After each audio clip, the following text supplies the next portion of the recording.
بري هدي ويبيد ما وحلا فيليا إن أي رسمي هان حلك أولك الوريجان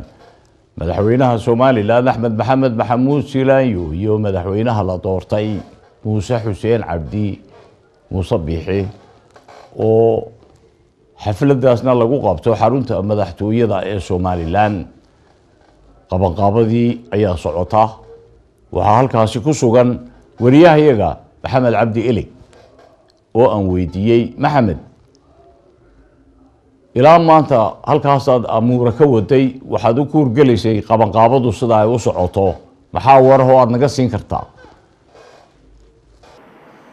دعاء لآديات بعد ما تسنتهاي مناسبة ديار قروقة لبدا مدحوينيه somaliland مدحوينها ترى دلك كسي دقيا مدن أحمد محمد محمود سرايا يا مدحوينها عصوب يلا دورتي مدن موسى بيحي عبدي أيا وحي كدعي دونتا أبار السقالك الصبح نمي ما أنت بريتها حارونتا أقل كمدحتوية somaliland iyadoo munaasabadaasina noqon doonta midii ugu horeysay ee nooceeda ah inta badan ay iskugu yimaadaan saddex madaxweyne oo talada dalka somaliland la kala wareegay madaxweyne daahir yaala kaahin oo ku wareejiyay madaxweyne axmed maxamed maxamuud siinaayo 2010kii iyo sidoo kalena madaxweyne axmed maxamed maxamuud siinaayo oo berita ku wareejin doona madaxweyne muuse biixi cabdi oo isaguna dalka sii hogaamin doona 5 sanadood soo socda isla markaasina ay tahay markii ugu horeysay saddex madaxweyne ay somaliland talada dalka isku wareejiyaan oo isla soo gaaraan marka munaasabadu waxay ka dhici doontaa xarunta aqalka madaxtooyada somaliland maalinta berita haddii allah ugu darinaado waxaa la filayaa inay ka qayb galaan ilaa 1500 oo qof oo qaybaha kala duwan ee bulshada ah wufuud caalamiya wufuud heer gobola warbaahinta caalamiga ah iyo waliba mas'uuliyiinta kala duwan ee asxaabta qaranka sida la filayo inay ka qayb galaan mas'uuliyiintaasina marka munaasabadu ilaa haatan sida aanu ka helayno wararka rasmiga ee aanu ka helayno gudida qabanqaabada munaasabada waxa ay noo sheegayaan inay u socoto si habsami ah oo wanaagsan ilaa iyo haatan دعاء sidoo kalena wufuudda munaasabada ka qayb galaysa waxa kamida safiirro kala duwan oo ka kala socda beesha caalamka sida wadamada Ingiriiska, Denmark, Sweden iyo safiirro kale oo iyaguna ka socda midowga Yurub sidoo kalena waxa kamida safiirro ka kala socda wadamada Ethiopia, Masar iyo wadamada Jaarka waxa iman doona iyaguna oo ka qayb qaadan doona munaasabadani wafdi ka socda wadanka Djibouti oo lagu qiyaasay ilaa 15 xubnood oo rasmi ah oo hogaamin doona wasiiro sida la sheegayna wasaaradda arrimaha dibadda aanu ka helayno oo ah qaabilsan iyadoo borotokoolka soo dhaweynta mas'uuliyiinta kala duwan ee ka qayb galaya munaasabada ee ka imanaya wadamada caalamka inay 15 xubnood oo hogaamin doona wasiirka cadaaladdu sida la sheegay uu ka mid yahay wadanka Djibouti mas'uuliyiinta ka qayb galaysa oo ay ka mid yihiin xildhibaano baarlamaanka iyo saraakiil kale oo dawladda ka tirsan iyo la taliyayaal xafiisyada kala duwan ee dalkaasi sidoo kale ilaa 5 safiir oo ka kala socda wadanka Ethiopia ayaa iyaguna ka mid ah munaasabada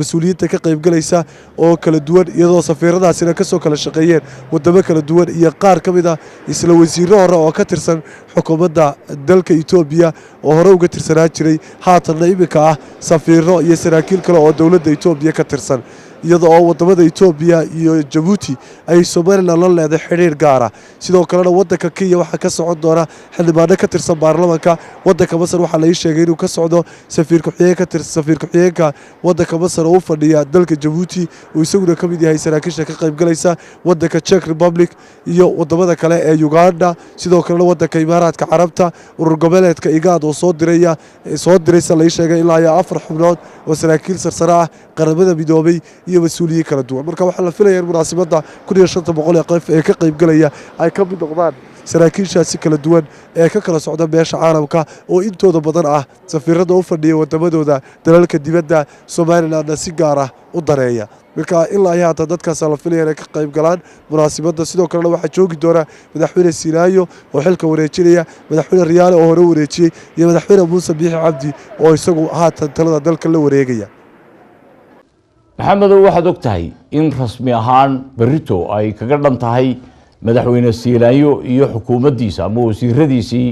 shaqadii loo doortay ama loo igmaday madaxweynaha cusub waxa laga filayaa inuu la yimaado wasiirro cusub ciday doonaan ma noqdeen wax waran ma ka haysaa goorta uu soo saarayo ilaa dalku wasiirro la'aan ma joogi kare ee Muuse uu soo bandhigayo wasiiradiisa cusub dhinaca mucaaradka saraakiisha mucaaradka oo ilaa haatan xisbiga wadani oo kale uu sheegay inaan la soo casuumin balse waxa la filayaa hadana inaanu xisbiga wadani oo ahaa xisbigii ay xifiltanka adag wada galeen xisbiga talada dalka iyo kulmiye sida xoogana ay isku hayeen dhinaca doorashada inaanu ka qaybgelin sidoo kalena xisbiga mucaaradka ee ucid ay munaasabadaasi ka qayb galaan walow aan la hubin balse la filaya inay munaasabada uu iman doono gudoomiyaha xisbiga mucaaradka ucid injineer Faysal Cali Waraabe oo isagu aqbalay doorashada iyo sidoo kaleba saraakiisha kala duwan ee xisbigaasi ucid iyadoo ilaa ay haatan aan dhinaca mucaaradka warar rasmi ah telefishinka Home Cable TV ka haynin inay si rasmi ah uga qayb gali doonaan balse aan isku dayi doono wararkayga dambe inaan idiin soo gudbino ma la og yahay cidda ka soo qayb galaysa axsaabta mucaaridka ee somaliland ama labadii xisbi ee uu ka helay xisbigan kulmiye doorashadii iyagu inay ka soo qayb galayaan iyo in kale cidi ma kuu sheegtay oo ma ka war doontay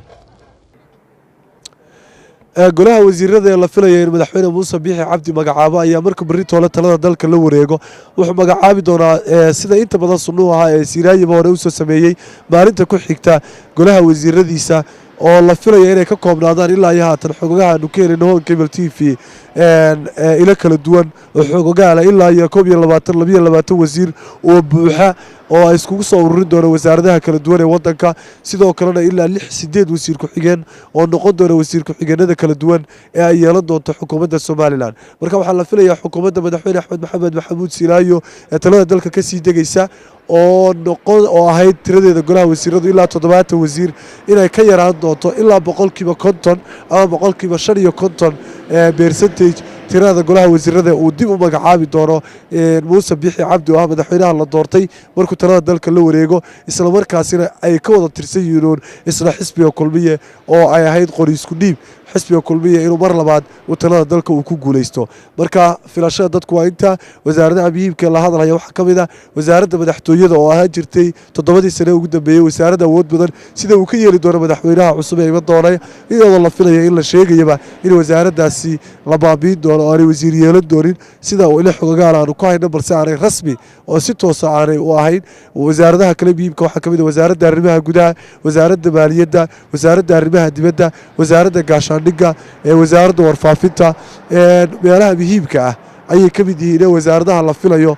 dhinaca awood qaybsiga amaba muhiimadda gaarka ay u leeyihiin deegaanada Somaliland inta badan ay iska dhex arkaan inta badan deegaanada kala duwanna laga soo xulo inay wasaaradaha muhiimka halkaasi ay inta badan kala qaataan marka wasaaradahaas aynu filaynaa iyo waliba waxyaabaha xiisaha leh wasiiradii hore bala soo celin doonaa yaa laga wada tagi doonaa intee leeg baa laga soo celin doonaa ma laba ma midba ma saddexba sidee bay noqon doontaa xisbiga kulmiye oo golihiisa wasiiraduna kulmiye ahaayeen golihiisa cusub ee wasiiraduna la filayo inay kulmiye noqdaan maxaa la kala yeeli doonaa wasiirro badan oo shaqeeyo oo hal leh ayaa la filayaa inay noqon doonaan